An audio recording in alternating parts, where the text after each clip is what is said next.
Disclaimer: this video is for educational and historical purposes only. Black Rocks KNLSCH Lil Madison.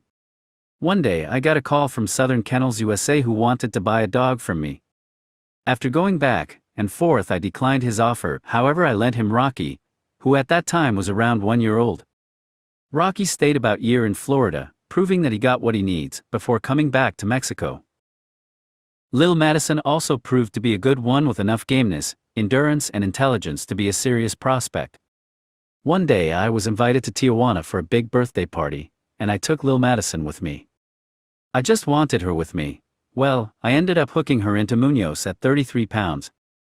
It was an 18-card show, and when our time came we had to face a tough one with a hard mouth, but Madison clamped on the nose right from the beginning, and stayed there until her opponent's battery started losing charge. Then she was suddenly all over the place. I tried to call a turn like 40 times, but it wasn't granted by the referee. You see, the show was already over at 30, but the referee didn't grant the turn until 50, when a handle was finally made. Lil Madison scratched right into the pipes, trying to finish what she started. Another handle was made and the same scenario repeated itself, with Madison going straight back, draining out her opponent's battery like mad.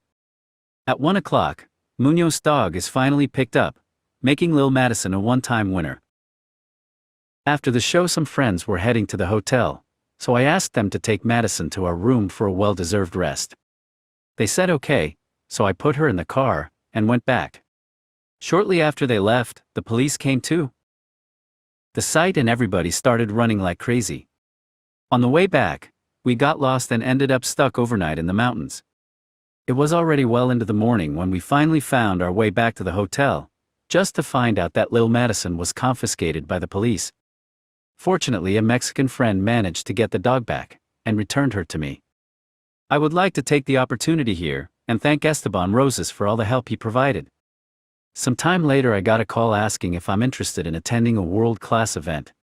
My answer, of course, was yes, so Mr. Callejas hooked us into Tamba Kennels, an old-timer from Mexico, a worthy peer to men like Enrique Morfin, Antonio Bellone, Arnaldo Cardenas, and many others. Tamba Kennels used the dog bred down from Sanchez Pele Chabela. Madison got into the shoulder right from the beginning, then worked the nose, and back to the shoulders. It took some time for my opponent again to realize that there is no real way to win for them, so I decided to let it go. Finally, at 28 Tamba's dog wanted no more of Madison, and she was counted out, making Madison a two-time winner.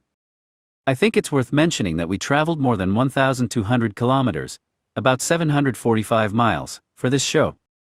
For Madison's championship we were invited to a convention organized by 300 Kennels, a team comprised of some of best dogmen from around Mexico.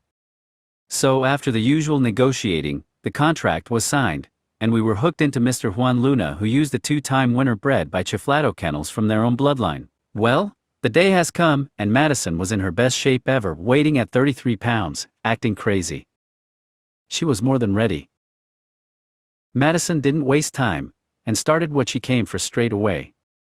Mr. Luna's dog barely showed any signs of interest. The only thing what HSE did was growling, so a turn was called early on, and the scratching started, and she made it.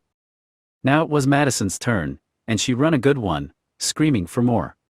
Our opponent was horrified, so Mr. Luna picked her up at 8, making Madison a champion. Again, I would like to mentioning that we traveled more than 1,800 kilometers, about 1,120 miles, for the show. After winning in some of the best international conventions, Lil Madison is home, relaxing, living the life of a champion, eagerly waiting for another champion at 33.5 pounds. Like Julius Caesar said, I came, I saw, and I conquered. Veni Vidi Vici, and we did it Black Rock style. Now before I wrap this up, I would like to thank God for my life, and the chance to enjoy this moment of happiness. I would also like to thank my family, who always supported me, my wife, my daughters, for making me happy, my mother who always prays for me to get home safe, and last but not least my father, who always encouraged me to be the best I could be. No matter what I did, it's not about how many times you fall, it's about how many times you get back up. I would also like to take this opportunity to say thank you to all my friends for being there for me. G-Town, Yandel, MVP Kennels, Villo, Almostro, Al Prof. Tato, for helping me in this trip. All those who believe in dogs, and my bloodline. For all my friends and APBT clubs in Mexico. No matter how hard it is, never give up. Life was never meant to be easy anyways.